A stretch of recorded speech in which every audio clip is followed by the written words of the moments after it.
እጅግ ውድና ቅንጡ መኪኖችን የሚያሽከረክሩ ሶስት የኢትዮጵያ ታዋቂ አርቲስቶች። በሶስተኛ ደረጃ የምትገኘው አርቲስት የትናየት ታምራት ስትሆን የምታሽከረክረው መኪናም እንግዲህ 27 ሚሊዮን ብር የሚያወጣው ቶዮታ ላንድ ክሩዘር V8 መኪና ሲሆን የትናየት ታምራት እንግዲህ በርካታ ፊልሞችን ከመስራት ባሻገር ጎበዝ ነጋዴ እንደሆነች ይነገርላታል። አሜሪካን ሀገርም እንግዲህ ለብዙ ጊዜ ቆይታ በመምጣት ዲያስፖራም ጭምር ናት። በሁለተኛ ደረጃ የምትገኘው ደግሞ አርቲስት ማህደር አሰፋ ስትሆን እሷ ያልተወነችበት ፊልም የለም እስኪባል ድረስ እንግዲህ በጣም በርካታ ፊልሞች ላይ ሰርታለች። ለረጅም ሰዓት እንግዲህ ከፊልም ከራቀች በኋላ አሁን ላይ እንግዲህ ዶቃ በተሰኘ አዲስ ፊልም መምጣቷ ይታወሳል። ማህደር አሰፋ የምታሽከረክረው መኪና እንግዲህ የ2023 ምርት የሆነው ካዲላክ ስኬሌድ የተባለ 30 ሚሊዮን ብር የሚገመት መኪና ነው ማለት ነው።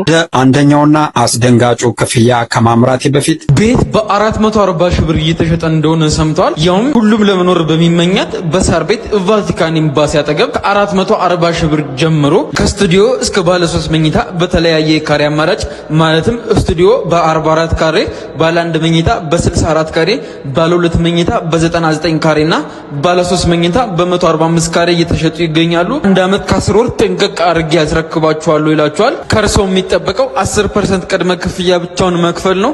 ለበለጠ መረጃና ለሳይት ጉብኝት ከታች በሚመለከቱት ስልክ ይደውሉ። በአንደኛ ደረጃ እንግዲህ በጣም እጅግ ውድና ቅንጡ የሆነ መኪና 45 ሚሊዮን ብር የሚያወጣ ጂ-ዋገን መኪና የምታሽከረክረው በተለያዩ የቃና ቴሌቪዥን ፕሮግራሞች ላይ ሆስት በማድረግ የምናቃት ዳናይት መክብብ። ቪዲዮን ከወደዳችሁትና እንደዚህ አይነት ቪዲዮዎች የምትፈልጉ ከሆነ ፎሎ በማድረግ ቤተሰብ መሆናችሁን አትርሱ።